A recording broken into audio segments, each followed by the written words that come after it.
लैके केंद्र की हंगामी बैठक शुरू। पंजाब वालों बैठक च कोई नहीं होया शामिल। कल सुप्रीम कोर्ट ने एमरजेंसी बैठक करने दे दिते सी हुक्म। अस्तीफा वापसी तो बाद अज पहली बार कांग्रेस भवन जाणगे नवजोत सिंह सिद्धू। मुख्यमंत्री चन्नी ते इंचार्ज हरीश चौधरी की मौजूदगी च फिर तो संभालणगे चार्ज। पंजाब नूं अज मिल सकदा नवां एजी। शाम 4 बजे होने वाली कैबिनेट बैठक च लग सकती है मोहर। कई होर मुद्दों ते भी हो सकती है चर्चा। नवजोत सिद्धू खिलाफ दायर क्रिमिनल कंटेम्प्ट पिटिशन ते थोड़ी देर सुनवाई। हरियाणा के एजी कोल दाखिल की गई है पिटिशन। ड्रग केस च हाईकोर्ट के काम च दखल देने का इल्जाम। अकाली विधायक मनप्रीत अयाली खिलाफ IT का वड्डा एक्शन। घर सने 6 वख-वख ठिकाणियां ते करीब 5 घंटियां तो चल रही रेड। गृह मंत्री सुखजिंदर रंधावा ने अजनाला के थाने च की अचनचेत चैकिंग। ड्यूटी च कोताही वरतन वाले 2 ASI किए सस्पेंड। नाइट इंचार्ज नूं भी किया लाइन हाजिर। किसान अंदोलन नूं लैके राहुल गांधी का केंद्र ते निशाना। बोले सरकार की क्रूरता हदों पार हो गई। 19 नवंबर नूं प्रकाश पुरब ते खुल सकता है करतारपुर लांघा। केंद्र सरकार कर रही है विचार। पंजाब BJP के वफद ने राष्ट्रपति प्रधानमंत्री ते गृह मंत्री नाल कीती सी मुलाकात।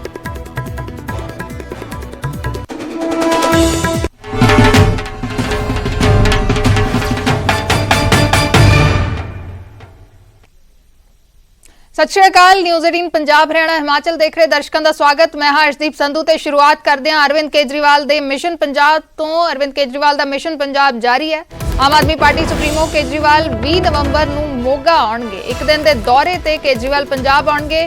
पहला 14 नवंबर का मोगा दौरा अचानक रद्द हो गया सी। उस तो बाद हुण एक बार फिर तो अरविंद केजरीवाल पंजाब का रुख करनगे ते 20 नवंबर नूं मोगा आउणगे। केजरीवाल का मिशन पंजाब जारी है। लगातार पंजाब के दौरे ते अरविंद केजरीवाल नजर आ रहे हैं। आम आदमी पार्टी सुप्रीमो अरविंद केजरीवाल हुण मोगा आउणगे। पहला यह दौरा रद्द हो गया सी लेकिन हुण उस तो बाद 20 नवंबर नूं अरविंद केजरीवाल मोगे पहुंचणगे।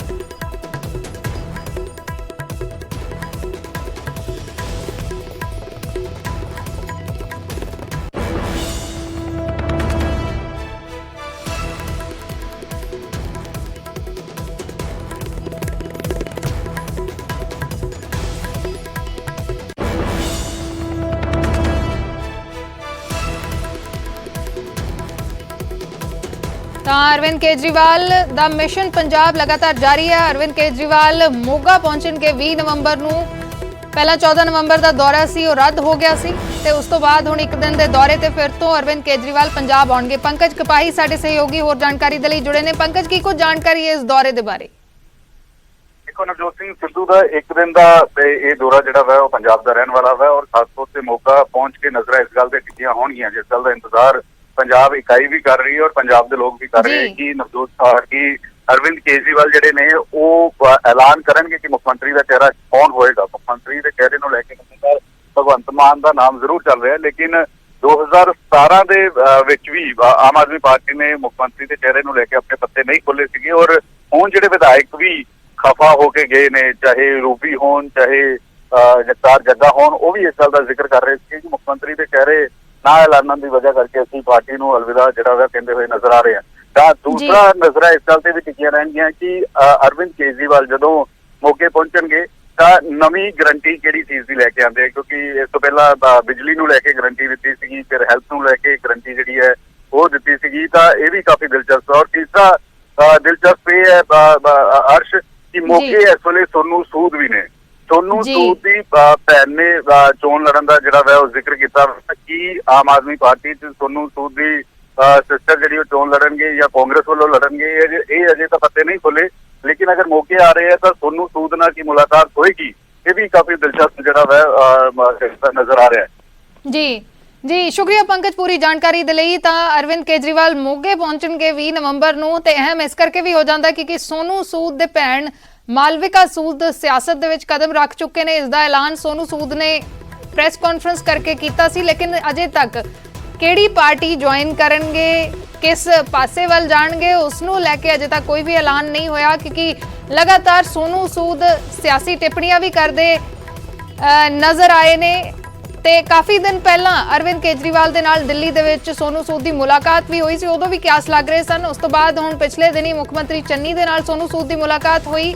ਉਸ ਤੋਂ ਬਾਅਦ ਮਾਲਵਿਕਾ ਸੂਦ, ਸੋਨੂ ਸੂਦ ਦੀ ਭੈਣ, ਸਿਆਸਤ ਦੇ ਵਿੱਚ ਕਦਮ ਰੱਖ ਰਹੀ ਹੈ। ਇਸ ਦਾ ਐਲਾਨ ਸੋਨੂ ਸੂਦ ਨੇ ਇੱਕ ਪ੍ਰੈਸ ਕਾਨਫਰੰਸ ਦੌਰਾਨ ਕੀਤਾ, ਲੇਕਿਨ ਅਜੇ ਤੱਕ ਵੀ ਕਿਹੜੀ ਪਾਰਟੀ ਉਹ ਜੁਆਇਨ ਕਰਨਗੇ ਇਸ ਦੇ ਉੱਤੇ ਕੋਈ ਖੁਲਾਸਾ ਨਹੀਂ ਕੀਤਾ। ਤਾਂ ਅਰਵਿੰਦ ਕੇਜਰੀਵਾਲ ਜੇ ਮੋਗੇ ਪਹੁੰਚ ਰਹੇ ਨੇ ਕਿ ਸੋਨੂ ਸੂਦ ਦੇ ਨਾਲ ਮੁਲਾਕਾਤ ਹੋਏਗੀ, ਮਾਲਵਿਕਾ ਸੂਦ ਦੇ ਨਾਲ ਮੁਲਾਕਾਤ ਹੋਏਗੀ, ਇਸ ਨੂੰ ਲੈ ਕੇ ਜ਼ਰੂਰ ਨਜ਼ਰ ਬਣੀ ਰਹੇਗੀ। ਦੂਸਰਾ ਜਿਹੜਾ ਲਗਾਤਾਰ ਆਮ ਆਦਮੀ ਪਾਰਟੀ ਦੇ ਵੱਲੋਂ ਕਿਹਾ ਜਾਂਦਾ ਹੈ ਕਿ ਜਲਦ ਉਹ ਸੀਐਮ ਚਿਹਰੇ ਦਾ ਐਲਾਨ ਕਰਨਗੇ। ਚੋਣਾਂ ਦੇ ਵਿੱਚ ਹੁਣ ਥੋੜਾ ਸਮਾਂ ਬਚਿਆ ਹੈ ਤੇ ਇਸ ਨੂੰ ਲੈ ਕੇ ਸਵਾਲ ਵੀ ਲਗਾਤਾਰ ਉੱਠ ਰਹੇ ਨੇ। ਤਾਂ ਕੀ ਸੀਐਮ ਚਿਹਰੇ ਦੀ ਤਲਾਸ਼ ਜਿਹੜੀ ਹੈ ਉਹ ਚੱਲ ਰਹੀ ਹੈ ਜਾਂ ਸੀਐਮ ਚਿਹਰੇ ਦੀ ਤਲਾਸ਼ ਖਤਮ ਹੋ ਗਈ ਹੈ? ਇਸ ਨੂੰ ਲੈ ਕੇ ਵੀ ਕਿਆਸ ਲਗਾਏ ਜਾ ਰਹੇ ਨੇ। ਜਦ ਵੀ ਕੇਜਰੀਵਾਲ ਪੰਜਾਬ ਦੌਰੇ ਤੇ ਉੱਤੇ ਹੁੰਦੇ ਨੇ ਤਾਂ ਇਹ ਇੱਕ ਵੱਡਾ ਸਵਾਲ ਆਪਣੇ ਆਪ ਦੇ ਵਿੱਚ ਬਣਿਆ ਰਹਿੰਦਾ ਹੈ। ਤਾਂ ਮੋਗਾ ਦੌਰੇ ਦੇ ਵਿੱਚ ਕੀ ਕੁਝ ਐਲਾਨ ਹੋ ਸਕਦੇ ਆ, ਜਾਂ ਫਿਰ ਜਿਸ ਤਰੀਕੇ ਦੇ ਨਾਲ ਕੇਜਰੀਵਾਲ ਪਹਿਲਾਂ ਪੰਜਾਬ ਦੌਰੇ ਤੇ ਰਹੇ ਨੇ, ਕੋਈ ਨਾ ਕੋਈ ਗਾਰੰਟੀ ਪੰਜਾਬੀਆਂ ਨੂੰ ਦੇ ਕੇ ਗਏ ਨੇ, ਕੋਈ ਨਾ ਕੋਈ ਨਵਾਂ ਜਿਹੜਾ ਚੁਣਾਵੀ ਵਾਅਦਾ ਹੈ ਉਹ ਉਹਨਾਂ ਦੇ ਵੱਲੋਂ ਕੀਤਾ ਗਿਆ ਹੈ। ਤਾਂ ਇਸ ਵਾਰ ਕੀ ਗਾਰੰਟੀ ਦਿੰਦੇ ਨੇ, ਕਿਹੜਾ ਵਾਅਦਾ ਕਰਦੇ ਨੇ, ਜਾਂ ਕੀ ਕੁਝ ਕੋਈ ਐਲਾਨ ਹੁੰਦਾ ਹੈ, ਉਸ ਦੇ ਉੱਤੇ ਜਿਹੜਾ ਸਸਪੈਂਸ ਹੈ ਉਹ ਅਜੇ ਬਣਿਆ ਹੋਇਆ ਹੈ। ਕੀ ਕੁਝ ਐਲਾਨ ਹੁੰਦੇ ਨੇ ਉਹ ਵੇਖਣ ਵਾਲਾ ਹੋਏਗਾ।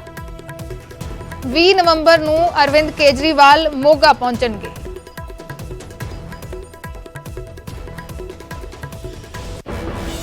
ਨਵਜੋਤ ਸਿੰਘ ਸਿੱਧੂ ਦੇ ਤੇਵਰ ਜ਼ਰੂਰ ਲਗਾਤਾਰ ਬਰਕਰਾਰ ਨੇ, ਲੇਕਿਨ ਅੱਜ ਨਵਜੋਤ ਸਿੰਘ ਸਿੱਧੂ ਦੀ ਸੀਐਮ ਚੰਨੀ ਦੇ ਨਾਲ ਮੀਟਿੰਗ ਹੋਏਗੀ। ਪੰਜਾਬ ਕਾਂਗਰਸ ਇੰਚਾਰਜ ਹਰੀਸ਼ ਚੌਧਰੀ ਵੀ ਇਸ ਮੀਟਿੰਗ ਦੇ ਵਿੱਚ ਸ਼ਾਮਲ ਹੋਣਗੇ। ਸਰਕਾਰ ਤੇ ਸੰਗਠਨ ਦੇ ਵਿਚਾਲੇ ਤਾਲਮੇਲ ਤੇ ਇਹ ਚਰਚਾ ਹੋਏਗੀ, ਯਾਨੀ ਕਿ ਨਵਜੋਤ ਸਿੰਘ ਸਿੱਧੂ ਤੇ ਸੀਐਮ ਚੰਨੀ ਦੇ ਵਿੱਚ ਕੋਆਰਡੀਨੇਸ਼ਨ ਕਿਸ ਤਰੀਕੇ ਦੇ ਨਾਲ ਹੋਏ, ਇਸ ਦੇ ਉੱਤੇ ਚਰਚਾ ਹੋਏਗੀ। 2022 ਦੀਆਂ ਚੋਣਾਂ ਨੂੰ ਲੈ ਕੇ ਵੀ ਚਰਚਾ ਹੋਣੀ ਹੈ। ਸਿੱਧੂ ਸੀਐਮ ਅੱਗੇ ਸੰਗਠਨ ਦੀਆਂ ਮੰਗਾਂ ਰੱਖ ਸਕਦੇ ਨੇ। ਕਾਂਗਰਸ ਦਫ਼ਤਰ ਜਾਣ ਤੋਂ ਪਹਿਲਾਂ ਇਹ ਮੀਟਿੰਗ ਹੋਏਗੀ, ਯਾਨੀ ਕਿ 2:30 ਵਜੇ ਨਵਜੋਤ ਸਿੰਘ ਸਿੱਧੂ ਮੁੜ ਤੋਂ ਆਪਣਾ ਅਹੁਦਾ ਸੰਭਾਲਣਗੇ। ਉਸ ਤੋਂ ਪਹਿਲਾਂ ਇਹ ਮੀਟਿੰਗ ਹੋਏਗੀ। ਨਵਜੋਤ ਸਿੰਘ ਸਿੱਧੂ ਤੇ ਚਰਨਜੀਤ ਚੰਨੀ ਦੀ ਮੀਟਿੰਗ ਹੋਏਗੀ। ਹਰੀਸ਼ ਚੌਧਰੀ ਪੰਜਾਬ ਕਾਂਗਰਸ ਦੇ ਇੰਚਾਰਜ ਵੀ ਇਸ ਮੀਟਿੰਗ ਦੇ ਵਿੱਚ ਸ਼ਾਮਲ ਹੋਣਗੇ ਤੇ ਸੰਗਠਨ ਤੇ ਸਰਕਾਰ ਦੀ ਕੋਆਰਡੀਨੇਸ਼ਨ ਨੂੰ ਲੈ ਕੇ ਇਹ ਮੀਟਿੰਗ ਹੈ, ਯਾਨੀ ਕਿ ਨਵਜੋਤ ਸਿੰਘ ਸਿੱਧੂ ਤੇ ਚਰਨਜੀਤ ਚੰਨੀ ਨੂੰ ਇਕੱਠਿਆਂ ਕਿਵੇਂ ਤੋਰਿਆ ਜਾਵੇ, ਉਹਨਾਂ ਦੀ ਕੋਆਰਡੀਨੇਸ਼ਨ ਕਿਵੇਂ ਹੋਵੇ, ਇਸ ਦੇ ਉੱਤੇ ਚਰਚਾ ਹੋਏਗੀ। ਪੰਕਜ ਕਪਾਹੀ ਸਾਡੇ ਸਹਿਯੋਗੀ ਹੋਰ ਜਾਣਕਾਰੀ ਦੇ ਲਈ ਜੁੜੇ ਹੋਏ ਨੇ। ਪੰਕਜ, ਕੀ ਕੋਈ ਜਾਣਕਾਰੀ ਹੈ, ਕਿਵੇਂ ਦੇਖਿਆ ਜਾਵੇ ਇਸ ਮੁਲਾਕਾਤ ਨੂੰ? ਦੇਖੋ, ਕਾਫੀ ਅਹਿਮ ਮੁਲਾਕਾਤ ਜਿਹੜੀ ਹੈ ਉਹ ਅੱਜ ਦੁਪਹਿਰ ਦੀ ਰਹਿਣ ਵਾਲੀ ਹੈ, ਕਿਉਂਕਿ ਨਵਜੋਤ ਸਿੰਘ ਸਿੱਧੂ ਤੇ ਚਰਨਜੀਤ ਸਿੰਘ ਚੰਨੀ ਇਹਨਾਂ ਦਿਨਾਂ 'ਚ ਕਾਫੀ ਜ਼ਿਆਦਾ ਰੇੜਕਾ ਰਿਹਾ ਵਾ, ਚਾਹੇ ਏਜੀ ਦੀ ਨਿਯੁਕਤੀ ਨੂੰ ਲੈ ਕੇ ਹੋਵੇ, ਡੀਜੀਪੀ ਦੀ ਨਿਯੁਕਤੀ ਨੂੰ ਲੈ ਕੇ ਹੋਵੇ, ਜਾਂ ਫਿਰ ਨਵਜੋਤ ਸਿੰਘ ਸਿੱਧੂ ਜਿਸ ਤਰੀਕੇ ਨਾਲ ਜ਼ਿਕਰ ਕਰ ਰਹੇ ਨੇ ਕਿ ਅਖੀਰਲੇ 2-3 ਮਹੀਨਿਆਂ 'ਚ ਐਲਾਨ ਬਹੁਤ ਸਾਰੇ ਹੋ ਜਾਂਦੇ ਨੇ, ਲੇਕਿਨ ਪੈਸਾ ਕਿੱਥੋਂ ਆਏਗਾ। ਇਸ ਦੇ ਨਾਲ ਇਸ ਗੱਲ ਦਾ ਜ਼ਿਕਰ ਕਰ ਰਹੇ ਨੇ ਕਿ ਪੰਜਾਬ ਤਾਂ ਦੇਸ਼ ਵਿੱਚ ਸਭ ਤੋਂ ਜ਼ਿਆਦਾ ਕਰਜ਼ ਦੇ ਵਿੱਚ ਡੁੱਬਿਆ ਹੋਇਆ ਹੈ। 50% ਦਾ ਜਿਹੜੀ GDP ਹੈ ਉਹ ਕਰਜ਼ ਉਤਾਰਨ ਦੇ ਵਿੱਚ ਨਿਕਲ ਜਾਂਦੀ ਹੈ। ਤਾਂ ਅਜਿਹੇ 'ਚ ਨਵਜੋਤ ਸਿੰਘ ਸਿੱਧੂ ਨੇ ਅੱਜ ਮੁਲਾਕਾਤ ਵੀ ਉਹਨਾਂ ਧਰਨਾ ਦੇ ਰਹੇ ਯੂਨੀਅਨ ਨਾਲ ਕੀਤੀ। ਉਹਨਾਂ ਨੇ ਕਿਹਾ ਕਿ ਤੁਹਾਡੀ ਗੱਲ ਮੁੱਖ ਮੰਤਰੀ ਦੇ ਸਾਹਮਣੇ ਰੱਖਾਂਗਾ। ਤਾਂ ਕਾਫੀ ਅਹਿਮ ਹੈ। ਹਰੀਸ਼ ਚੌਧਰੀ ਲਗਾਤਾਰ ਕੋਸ਼ਿਸ਼ ਕਰ ਰਹੇ ਨੇ ਕਿ ਨਵਜੋਤ ਸਿੰਘ ਸਿੱਧੂ ਅਤੇ ਚਰਨਜੀਤ ਸਿੰਘ ਚੰਨੀ ਇਕੱਠੇ ਚੱਲਣ ਤਾਂ ਕਿ ਸਰਕਾਰ ਅਤੇ ਸੰਗਠਨ ਬਿਹਤਰ ਤਰੀਕੇ ਦੇ ਨਾਲ ਚੱਲ ਸਕੇ, ਔਰ ਇਸੇ ਵਜ੍ਹਾ ਕਰਕੇ ਅੱਜ ਦੀ ਮੀਟਿੰਗ ਰਹਿਣ ਵਾਲੀ ਹੈ। ਨਵਜੋਤ ਸਿੰਘ ਸਿੱਧੂ ਆਪਣੀ ਡਿਮਾਂਡ, ਆਪਣੇ ਜਿਹੜੇ ਉਹਨਾਂ ਦੇ ਇਸ਼ੂ ਨੇ ਉਹ ਸਾਹਮਣੇ ਰੱਖਣਗੇ। ਏਜੀ ਦੀ ਅੱਜ ਨਵਾਂ ਐਲਾਨ ਜਿਹੜਾ ਉਹ ਹੋ ਸਕਦਾ ਹੈ, ਔਰ ਇਸ ਦੇ ਨਾਲ ਨਵਜੋਤ ਸਿੰਘ ਸਿੱਧੂ ਦੀਆਂ ਅਗਲੀਆਂ ਡਿਮਾਂਡ ਕੀ ਰਹਿੰਦੀਆਂ ਨੇ ਉਸ ਤੇ ਵੀ ਨਜ਼ਰਾਂ ਜਿਹੜੀਆਂ ਨੇ ਉਹ ਟਿਕੀਆਂ ਰਹਿਣਗੀਆਂ। ਜੀ ਪੰਕਜ, ਲੱਗਦਾ ਹੈ ਕਿ ਰਵਨੀਤ ਬਿੱਟੂ ਨੇ ਜਿਹੜੀ ਸਲਾਹ ਦਿੱਤੀ ਸੀ ਕਿ ਪਹਿਲਾਂ ਨਵਜੋਤ ਸਿੰਘ ਸਿੱਧੂ ਨੂੰ ਖੁਸ਼ ਕਰ ਲੈਣਾ ਚਾਹੀਦਾ, ਲੱਗਦਾ ਕਿ ਹੁਣ ਉਹ ਸਲਾਹ ਮੰਨੀ ਜਾ ਰਹੀ ਹੈ ਲਗਾਤਾਰ ਕਿ ਪਹਿਲਾਂ ਹੀ ਨਵਜੋਤ ਸਿੰਘ ਸਿੱਧੂ ਦੇ ਨਾਲ ਮੀਟਿੰਗ ਕਰ ਲਈ ਜਾਂਦੀ ਹੈ ਜਾਂ ਗੱਲਬਾਤ ਹੋ ਜਾਂਦੀ ਹੈ ਕਿ ਕੋਈ ਫੈਸਲਾ ਕਿਸ ਤਰੀਕੇ ਦੇ ਨਾਲ ਲਿਆ ਜਾਂਦਾ ਤਾਂ ਕਿ ਬਾਅਦ ਦੇ ਵਿੱਚ ਸਵਾਲ ਨਾ ਉੱਠਣ। ਲੱਗਦਾ ਹੈ ਕਿ ਅੱਜ ਜਿਹੜੀ ਕੈਬਨਿਟ ਮੀਟਿੰਗ ਹੋਣੀ ਹੈ ਉਸ ਦੇ ਵਿੱਚ ਜਿਹੜੇ ਫੈਸਲੇ ਹੋਣੇ ਨੇ ਉਸ ਦੇ ਲਈ ਸਿੱਧੂ ਦੀ ਸਹਿਮਤੀ ਪਹਿਲਾਂ ਹੀ ਲਈ ਜਾਏਗੀ। ਬਿਲਕੁਲ ਨਿਸ਼ਚਿਤ ਤੌਰ ਤੇ, ਕਿਉਂਕਿ ਅੱਜ ਕੈਬਨਿਟ ਦੀ ਬੈਠਕ ਵੀ 3:15 ਵਜੇ ਹੋਣੀ ਸੀਗੀ, ਲੇਕਿਨ 4 ਵਜੇ ਕਰ ਦਿੱਤੀ ਗਈ। 4 ਵਜੇ ਕਰਨ ਦੀ ਵਜ੍ਹਾ ਇਹ ਹੈ ਕਿ 2:30 ਵਜੇ ਕਾਂਗਰਸ ਦਫ਼ਤਰ ਵਿੱਚ ਇਹ ਦੋਹੇ ਲੀਡਰ ਮਿਲਦੇ ਹੋਏ ਨਜ਼ਰ ਆਉਣਗੇ ਹਰੀਸ਼ ਚੌਧਰੀ ਦੇ ਨਾਲ।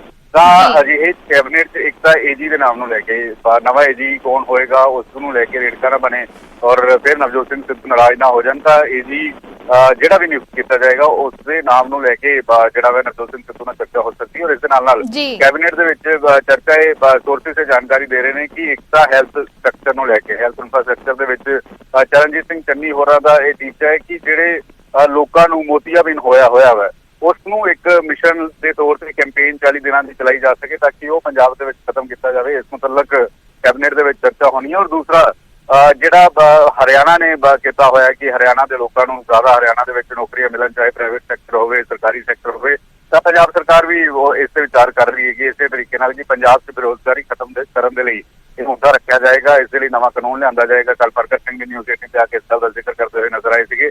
ਤਾਂ ਇਸ ਮੁਤਲਕ ਵੀ ਨਵਜੋਤ ਸਿੰਘ ਸਿੱਧੂ ਹੋਰਾਂ ਦੇ ਨਾਲ ਚਰਚਾ ਜਿਹੜੀ ਉਹ ਕੀਤੀ ਜਾ ਸਕਦੀ। ਜੀ ਸ਼ੁਕਰੀਆ ਪੰਕਜ, ਫਿਲਹਾਲ ਪੂਰੀ ਜਾਣਕਾਰੀ ਦੇ ਲਈ। ਤਾਂ ਅਹਿਮ ਹੈ ਨਵਜੋਤ ਸਿੰਘ ਸਿੱਧੂ ਤੇ ਚਰਨਜੀਤ ਚੰਨੀ ਦੀ ਮੀਟਿੰਗ ਹੋਏਗੀ, ਉਸ ਤੋਂ ਬਾਅਦ ਹੀ ਉਹ ਕਾਂਗਰਸ ਭਵਨ ਦੇ ਵਿੱਚ ਜਾ ਕੇ ਮੁੜ ਤੋਂ ਆਪਣਾ ਅਹੁਦਾ ਸੰਭਾਲਣਗੇ। ਹਰੀਸ਼ ਚੌਧਰੀ ਪੰਜਾਬ ਕਾਂਗਰਸ ਦੇ ਇੰਚਾਰਜ ਇਸ ਮੀਟਿੰਗ ਦੇ ਵਿੱਚ ਮੌਜੂਦ ਰਹਿਣਗੇ ਤੇ ਅੱਜ ਪੰਜਾਬ ਕੈਬਨਿਟ ਦੀ ਬੈਠਕ ਵੀ ਹੋਣੀ ਹੈ 4 ਵਜੇ। ਉਸ ਬੈਠਕ ਦੇ ਵਿੱਚ ਏਜੀ ਦੇ ਨਾਮ ਤੇ ਫੈਸਲਾ ਹੋ ਸਕਦਾ ਹੈ। ਤਾਂ ਲੱਗਦਾ ਹੈ ਕਿ ਨਵਜੋਤ ਸਿੰਘ ਸਿੱਧੂ ਦੇ ਨਾਲ ਪਹਿਲਾਂ ਤਾਲਮੇਲ ਬਿਠਾ ਕੇ ਫਿਰ ਹੀ ਕੋਈ ਫੈਸਲਾ ਲਿਆ ਜਾਏਗਾ ਜਾਂ ਕੋਈ ਐਲਾਨ ਹੋਏਗਾ, ਕਿਉਂਕਿ ਨਵਜੋਤ ਸਿੰਘ ਸਿੱਧੂ ਲਗਾਤਾਰ ਸਵਾਲ ਚੁੱਕਦੇ ਨੇ ਚਰਨਜੀਤ ਚੰਨੀ ਦੀ ਜਿਹੜੀ ਸਰਕਾਰ ਹੈ, ਉਹਨਾਂ ਦੀ ਕੈਬਨਿਟ ਹੈ, ਉਹਨਾਂ ਦੇ ਫੈਸਲਿਆਂ ਦੇ ਉੱਤੇ। ਤਾਂ ਲੱਗਦਾ ਹੈ ਕਿ ਪਹਿਲਾਂ ਹੀ ਤਾਲਮੇਲ ਬਿਠਾਇਆ ਜਾਏਗਾ ਤੇ ਉਸ ਤੋਂ ਬਾਅਦ ਹੀ ਕੋਈ ਫੈਸਲੇ ਹੋਣਗੇ। ਤੇਵਰ ਲਗਾਤਾਰ ਨਵਜੋਤ ਸਿੰਘ ਸਿੱਧੂ ਦੇ ਬਰਕਰਾਰ ਨੇ, ਲੇਕਿਨ ਉਸ ਤੋਂ ਉਹਨਾਂ ਦੇ ਵਿਚਾਲੇ ਅੱਜ ਨਵਜੋਤ ਸਿੰਘ ਸਿੱਧੂ ਤੇ ਚਰਨਜੀਤ ਚੰਨੀ ਦੀ ਬੈਠਕ ਹੋਣ ਜਾ ਰਹੀ ਹੈ। ਹਰੀਸ਼ ਚੌਧਰੀ ਵੀ ਇਸ ਬੈਠਕ ਦਾ ਹਿੱਸਾ ਹੋਣਗੇ। ਅੱਜ ਕੈਬਨਿਟ ਨੇ ਉਹਨੂੰ ਮਨਜ਼ੂਰ ਕਰ ਲਿਆ, ਗਵਰਨਰ ਸਾਹਿਬ ਕੋਲ ਭੇਜਾਂਗੇ। ਉਦੋਂ ਨਵਜੋਤ ਸਿੰਘ ਸਿੱਧੂ ਦੀਆਂ ਮੁਸ਼ਕਿਲਾਂ ਵੱਧ ਸਕਦੀਆਂ ਨੇ। ਸਿੱਧੂ ਖਿਲਾਫ ਦਾਖਲ ਕ੍ਰਿਮੀਨਲ ਕੰਟੈਂਪਟ ਦੀ ਪਟੀਸ਼ਨ ਤੇ ਥੋੜੀ ਦੇਰ ਦੇ ਵਿੱਚ ਸੁਣਵਾਈ ਹੋਏਗੀ। ਹਰਿਆਣਾ ਦੇ ਏਜੀ ਇਹ ਸੁਣਵਾਈ ਕਰਨਗੇ। ਡਰੱਗ ਕੇਸ ਦੇ ਵਿੱਚ ਸਿੱਧੂ ਦੀ ਬਿਆਨਬਾਜ਼ੀ ਦੇ ਖਿਲਾਫ ਵਕੀਲ ਪਰਮਪ੍ਰੀਤ ਬਾਜਵਾ ਦੇ ਵੱਲੋਂ ਇਹ ਪਟੀਸ਼ਨ ਦਾਖਲ ਕੀਤੀ ਗਈ ਹੈ। ਸਿੱਧੂ ਤੇ ਹਾਈ ਕੋਰਟ ਦੇ ਕੰਮ 'ਚ ਦਖਲ ਦੇਣ ਦਾ ਇਲਜ਼ਾਮ ਹੈ। ਵਕੀਲ ਪਰਮਪ੍ਰੀਤ ਬਾਜਵਾ ਨੇ ਇਸ ਪਟੀਸ਼ਨ ਦੇ ਵਿੱਚ ਕਿਹਾ ਹੈ ਕਿ ਡਰੱਗ ਮਾਮਲੇ ਦੇ ਵਿੱਚ ਸਿੱਧੂ ਹਾਈ ਕੋਰਟ ਨੂੰ ਡਾਇਰੈਕਸ਼ਨ ਦੇਣ ਦੀ ਕੋਸ਼ਿਸ਼ ਕਰਦੇ ਨੇ। ਸੁਣਵਾਈ ਤੋਂ ਪਹਿਲਾਂ ਸਿੱਧੂ ਟਵੀਟ ਕਰਦੇ ਨੇ। ਸਿੱਧੂ ਦੇ ਟਵੀਟ ਵੀ ਇਸ ਪਟੀਸ਼ਨ ਦੇ ਨਾਲ ਨੱਥੀ ਕੀਤੇ ਗਏ ਨੇ। ਉਹਨਾਂ ਦੇ ਸਕਰੀਨਸ਼ਾਟ ਲੈ ਕੇ ਉਹ ਟਵੀਟ ਨੱਥੀ ਕੀਤੇ ਗਏ ਨੇ ਇਸ ਪਟੀਸ਼ਨ ਦੇ ਨਾਲ ਤੇ ਥੋੜੀ ਹੀ ਦੇਰ ਦੇ ਵਿੱਚ ਇਸ ਪਟੀਸ਼ਨ ਤੇ ਸੁਣਵਾਈ ਹੋਏਗੀ। ਉਮੇਸ਼ ਸਾਡੇ ਸਹਿਯੋਗੀ ਜੁੜੇ ਹੋਏ ਨੇ ਇਸ ਖਬਰ ਤੇ ਹੋਰ ਗੱਲਬਾਤ ਕਰਨ ਦੇ ਲਈ। ਉਮੇਸ਼, ਕੀ ਕੋਈ ਜਾਣਕਾਰੀ ਹੈ ਕਿੰਨੀ ਦੇਰ ਦੇ ਵਿੱਚ ਸੁਣਵਾਈ ਸ਼ੁਰੂ ਹੋਣੀ ਹੈ? देखो एजी ऑफिस विच ਜਿਹੜੇ ਐਡਵੋਕੇਟ ਜਨਰਲ ਨੇ ਬਲਦੇਵ ਰਾਜ ਮਹਾਜਨ ਉਹ ਆਪਣੇ ਮੌਜੂਦ ਨੇ ਤੇ ਜਿਹੜੇ ਐਡਵੋਕੇਟ ਨੇ ਪਰਮਪ੍ਰੀਤ ਬਾਜਵਾ ਉਹ ਪਹੁੰਚ ਚੁੱਕੇ ਨੇ, ਲੇਕਿਨ ਹੀਅਰਿੰਗ ਹਲੇ ਸ਼ੁਰੂ ਹੋਣੀ ਹੈ ਕਿਉਂਕਿ ਜਿਹੜੇ ਐਡਵੋਕੇਟ ਜਨਰਲ ਨੇ ਉਹ ਇੱਕ ਆਪਣੀ ਵੀਸੀ ਵਿੱਚ ਬਿਜੀ ਨੇ। ਪਹਿਲਾਂ ਉਹ ਵੀਸੀ ਖਤਮ ਕਰਨ ਤੋਂ ਬਾਅਦ ਹੀਅਰਿੰਗ ਸ਼ੁਰੂ ਹੋਏਗੀ, ਯਾਨੀ ਕਿ ਲਗਾ ਲਓ ਕਿ 10-15 ਮਿੰਟ ਜਾਂ 10-12 ਮਿੰਟਾਂ ਦੇ ਅੰਦਰ ਇਹ ਜਿਹੜੀ ਹੀਅਰਿੰਗ ਹੈ ਉਹ ਸ਼ੁਰੂ ਹੋਣ ਵਾਲੀ ਹੈ ਕਿਉਂਕਿ ਐਡਵੋਕੇਟ ਜਿਹੜੇ ਨੇ ਪਰਮਪ੍ਰੀਤ ਬਾਜਵਾ ਪਹੁੰਚ ਚੁੱਕੇ ਨੇ ਔਰ ਐਡਵੋਕੇਟ ਜਨਰਲ ਵੀ ਆਪਣੇ ਆਫਿਸ ਵਿੱਚ ਵੀ ਮੌਜੂਦ ਨੇ। ਜੀ ਸ਼ੁਕਰੀਆ ਉਮੇਸ਼, ਫਿਲਹਾਲ ਪੂਰੀ ਜਾਣਕਾਰੀ ਦੇ ਲਈ। ਤਾਂ ਇਸ ਕ੍ਰਿਮੀਨਲ ਕੰਟੈਂਪਟ ਤੇ ਥੋੜੀ ਹੀ ਦੇਰ ਦੇ ਵਿੱਚ ਜਿਹੜੀ ਸੁਣਵਾਈ ਹੈ ਉਹ ਸ਼ੁਰੂ ਹੋਣ ਵਾਲੀ ਹੈ। ਏਜੀ ਪਹੁੰਚ ਚੁੱਕੇ ਨੇ, ਵਕੀਲ ਪਰਮਪ੍ਰੀਤ ਬਾਜਵਾ ਵੀ ਪਹੁੰਚ ਚੁੱਕੇ ਨੇ। ਤਕਰੀਬਨ 8-10 ਮਿੰਟ ਦੇ ਵਿੱਚ ਉਮੇਸ਼ ਜਿਵੇਂ ਦੱਸ ਰਹੇ ਨੇ ਕਿ ਇਸ ਤੇ ਸੁਣਵਾਈ ਹੋਏਗੀ। ਵਕੀਲ ਪਰਮਪ੍ਰੀਤ ਬਾਜਵਾ ਨੇ ਨਵਜੋਤ ਸਿੱਧੂ ਤੇ ਕਾਰਵਾਈ ਕਰਨ ਦੀ ਮੰਗ ਕੀਤੀ ਹੈ। ਹਾਈ ਕੋਰਟ ਦੇ ਕੰਮ ਦੇ ਵਿੱਚ ਦਖਲ ਦੇਣ ਦਾ ਨਵਜੋਤ ਸਿੱਧੂ ਤੇ ਇਲਜ਼ਾਮ ਲਗਾਇਆ ਹੈ।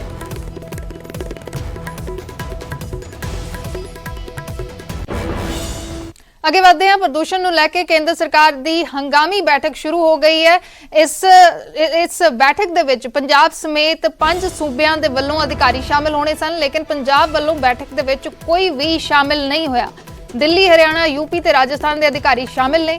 ਕੱਲ ਸੁਪਰੀਮ ਕੋਰਟ ਨੇ ਇਸ ਐਮਰਜੈਂਸੀ ਬੈਠਕ ਦੇ ਹੁਕਮ ਦਿੱਤੇ ਸੀ। ਪ੍ਰਦੂਸ਼ਣ ਕੰਟਰੋਲ ਕਰਨ ਦਾ ਪਲਾਨ ਮੰਗਿਆ ਗਿਆ ਸੀ, ਲੇਕਿਨ ਪੰਜਾਬ ਦੇ ਵੱਲੋਂ ਕੋਈ ਵੀ ਇਸ ਬੈਠਕ ਦੇ ਵਿੱਚ ਸ਼ਾਮਲ ਨਹੀਂ ਹੋਇਆ। ਦਿੱਲੀ, ਹਰਿਆਣਾ, ਯੂਪੀ, ਰਾਜਸਥਾਨ ਦੇ ਅਧਿਕਾਰੀ ਸ਼ਾਮਿਲ ਹੋਏ ਨੇ ਇਸ ਬੈਠਕ ਦੇ ਵਿੱਚ। ਕੇਂਦਰ ਦੇ ਵੱਲੋਂ ਇਹ ਬੈਠਕ ਸੱਦੀ ਗਈ ਹੈ ਤੇ ਇਸ ਬੈਠਕ ਦੇ ਵਿੱਚ ਪ੍ਰਦੂਸ਼ਣ ਕੰਟਰੋਲ ਕਰਨ ਦਾ ਪਲਾਨ ਜਾਂ ਕਹੀਏ ਕਿ ਰਣਨੀਤੀ ਤਿਆਰ ਕੀਤੀ ਜਾਣੀ ਸੀ, ਲੇਕਿਨ ਪੰਜਾਬ ਦੇ ਵੱਲੋਂ ਕੋਈ ਵੀ ਅਧਿਕਾਰੀ ਇਸ ਬੈਠਕ ਦੇ ਲਈ ਨਹੀਂ ਪਹੁੰਚਿਆ।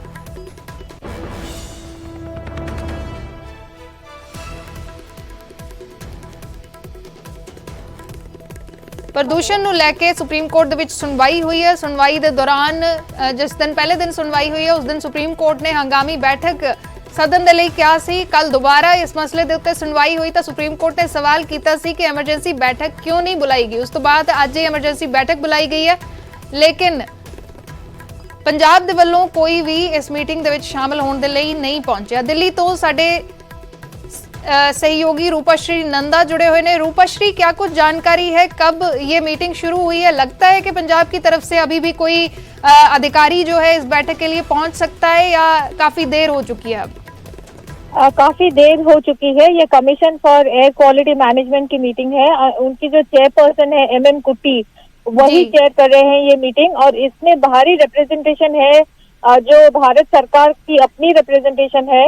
एयर क्वालिटी कमीशन के अधिकारी बाहरी मात्रा में प्रेजेंट है, और जो अधिकारी है यूपी, हरियाणा, राजस्थान और दिल्ली, इन 4 स्टेट के अधिकारी भी प्रेजेंट है। जो कौन से डिपार्टमेंट के प्रेजेंट है वो मैं बता देती हूँ आपको। ट्रांसपोर्ट से प्रेजेंट है, अर्बन डेवलपमेंट से प्रेजेंट है, इंडस्ट्री से प्रेजेंट है और पुलिस से प्रेजेंट है। एंड इन 4 स्टेट्स के चीफ सेक्रेटरी भी प्रेजेंट है इस मीटिंग में। और एजेंडा इस मीटिंग का है इंडस्ट्रियल पोल्यूशन, जो इंडस्ट्री से आता है, जो जिसकी वजह से एयर पोल्यूशन बढ़ता है। और फिर डस्ट पोल्यूशन है, जो ट्रांसपोर्ट की वजह से आता है। रोड में जो डस्ट पोल्यूशन है, जो गाड़ी की चलने से, गाड़ियों के चलने से जो धुआं उठता है, उसको कैसे उससे कैसे मुक्ति मिले। और है जो पोल्यूशन आती है कंस्ट्रक्शन साइट से, उससे कैसे उसको कैसे कम किया जाए। तो ये सारे एजेंडा है। थर्मल पावर प्लांट जो चलती हैं, coal based thermal power plant, उससे जो पोल्यूशन आता है उसको कैसे फाइट किया जाए, ये सारे एजेंडा है उस मीटिंग का।